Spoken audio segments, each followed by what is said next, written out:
Chapter 12, Lecture 2. In this lecture, we'll take a look at some examples of open channel flow, and we'll look at open channel flow over a rise or a bump.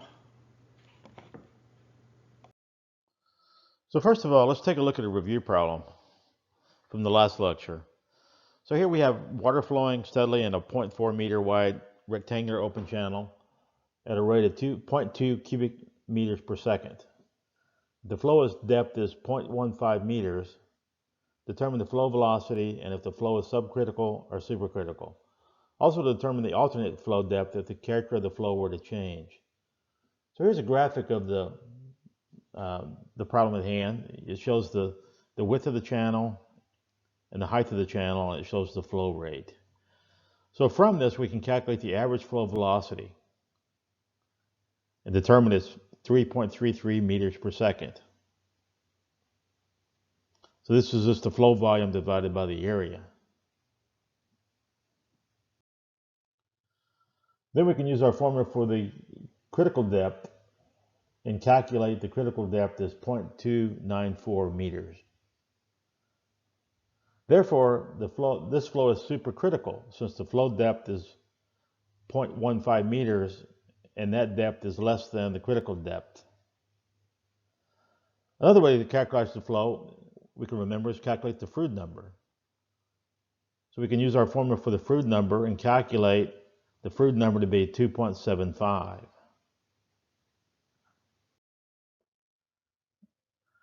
Again, in this case, the flow is supercritical since the Froude number is greater than 1. We can also calculate the specific energy for the given conditions using the formula for the energy. We can calculate the energy as 0.7163 meters. Then the alternate depth is determined from the case when the energies are equal. So we can set that energy equal and calculate what the new depth is. So the only unknown here is y2. And so we can solve the equation. I didn't provide the details, but you can solve the equation. And you can get y2 equals 0.69 meters. Therefore, if the character of the flow were to change from supercritical to subcritical while holding the specific energy constant, the flow would rise from 0.15 to 0.69 meters.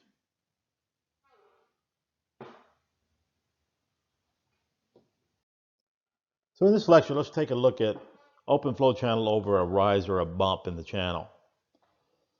So when liquid flows over a rise in a channel bed, as shown in the figure below, it will change the depth of flow, since the increased elevation of the channel bed will decrease the specific energy in lifting the liquid mass. Let's first consider a case where the depth is less than the critical depth. So the approach flow is supercritical flow as shown in the graphic below in A.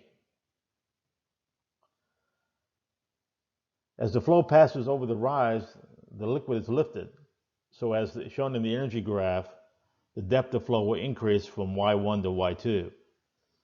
So here you can see in the graph, if it starts at y1 and it moves to y2, the depth is going to increase by this amount here. In other words, as energy is used to lift the liquid, which increases the potential energy, because of the continuity of flow, the liquid shown will slow down, decreasing the kinetic energy, although it still remains supercritical because it doesn't pass over the minimum energy. So this hopefully should make sense to you. Is the liquid coming in from the left to the right, shown in figure A, has so much total energy. And as it increases in height, it decreases the potential energy.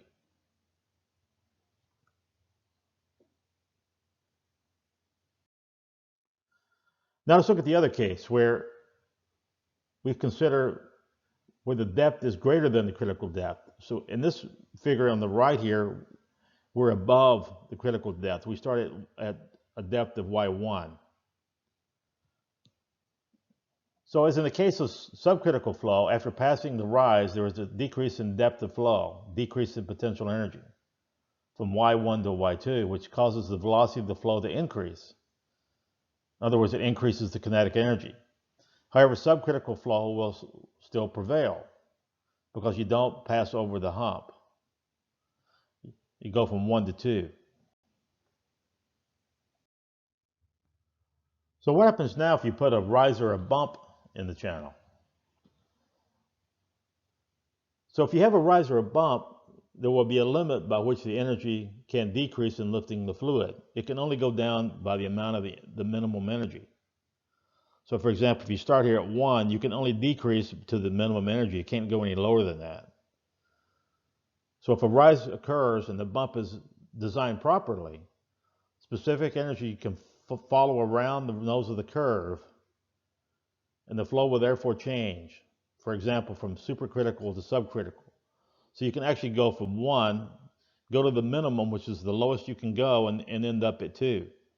So what actually happens is the flow depth actually increases. Once it comes over the hump, Y2 is much bigger than Y1. It's above the critical depth.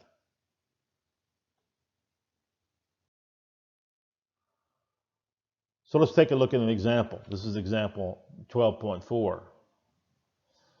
So we have a water flowing through the rectangular open channel as shown in the diagram that is 1.5 meters wide. The initial depth is 1 meter and the flow is 10 cubic meters per second. If the bed of the channel rises 0.15 meters, determine the new depth. So the first thing to do here is to calculate the critical depth, giving our formula. So in our formula, we need to calculate Q. Q is equal to the flow volume divided by the width of the channel. So it's 6.66 square meters per second. Plugging that into our formula for the critical depth, we can calculate the critical depth as 1.65 meters. So remember, that's where the value right here in the chart is, the critical depth. The minimum specific energy, E minimum, is given by a formula 3/2 times the critical depth. So that turns out to be 2.48 meters. So E min is 2.48 meters. So now let's examine this. Since originally the depth in the channel was 1 meter, that's less than 1.65 meters. So the flow is supercritical or rapid.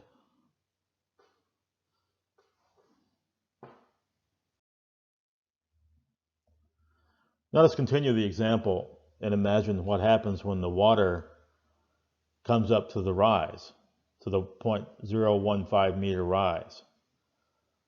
So as it passes up to the rise, it gives up some of its specific energy because the water is being lifted, as we talked about in the previous slides. Specific energy on the left side of the rise is determined from the energy equation set with Y1 equal to 1 meter. So we can plug that in and we can calculate what E1 is, and it turns out it's 3.217 meters. So in the graph below, now we know what E1 is, we know what the minimum energy is, and we know what the critical depth is, and we were able to find what Y1 was from the previous slides. Now, once the water gets up to the rise, the Y changes. So on the right side of the rise, the new energy is equal to E1 minus H. So it turns out it's 3.12 meters. So now we can plug back in the energy equation with the 3.12 meters, and we can calculate. So we can take this value, plug it back in the energy equation, and then we can recalculate what the new Y is.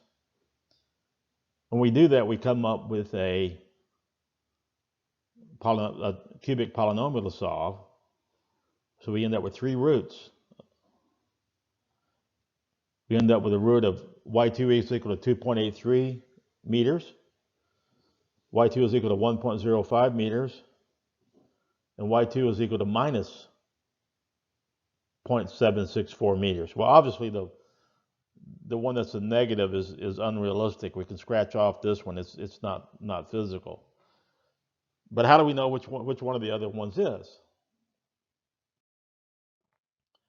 So here's a review from the previous slide of the 3 roots we got. So here we've already crossed off the negative root. We can't have that. We're trying to decide which of the other two roots we have. And here,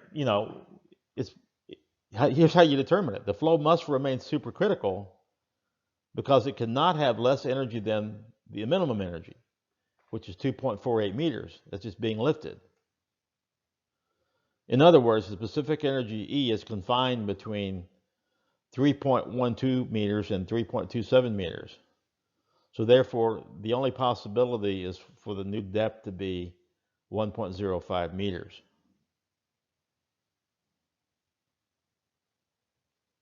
Which I've shown in the chart here below. Here's the new Y2, 1.05 meters.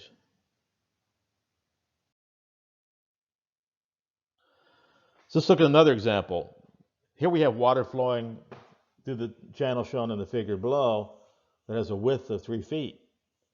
If the flow is 80 cubic feet per second and the depth is originally 2 feet, show that the upstream flow is supercritical and determine the required height h of a bump placed on the bed of the channel so that the flow is able to change from subcritical downstream from the bump.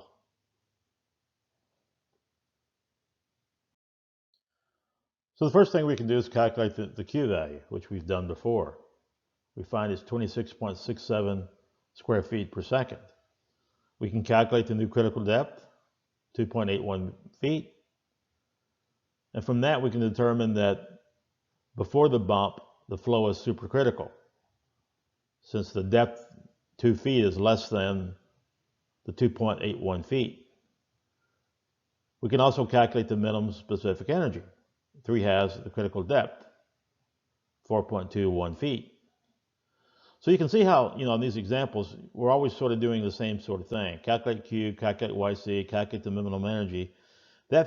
And always keep this graph shown to the right here in your mind, the general shape of it. So once you get this graph, calculate the critical depth, the critical energy, see where you are initially.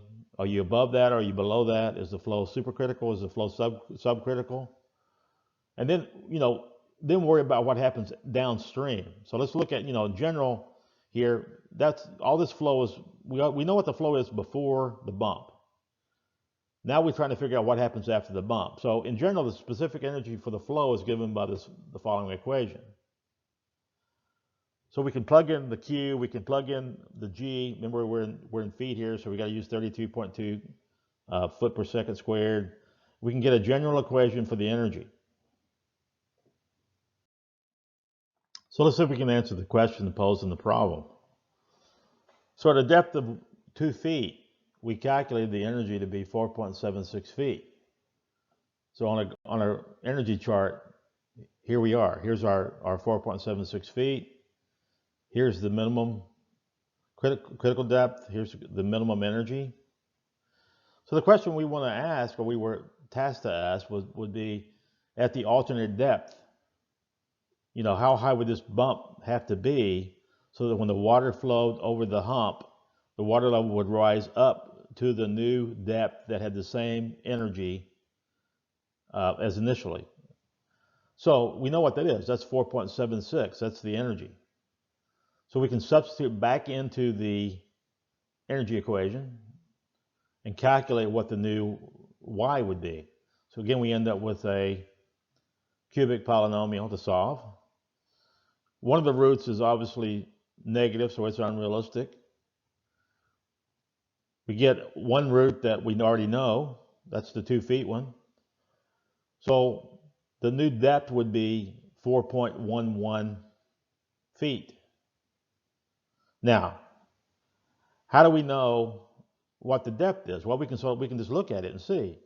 So here, the depth of the bump or the hump has to be enough, the rise has to be enough to remove 4.76 feet minus 4.21 feet. In other words, we can't get any lower than 4.21 feet. We know that. That's the minimum. We're at 4.76 feet, so the difference here is 0.55 feet. So that's the new depth. So the required height of the bump is 0.55 feet. So the water will flow in, rise up over the bump, and the new depth will come up to the depth of 4.11 feet. It'll have the same energy flowing out as it does flowing in. So this is one reason why you may have wondered why the energy units on the x-axis were calculated in feet, because it allows these easy calculations. You don't have to convert back. If you calculated the energy in units of joules, you would have had to divide through by a bunch of constants and factors just to calculate that out. But since it's scaled appropriately, everything's in feet, it makes it really easy to calculate these calculations.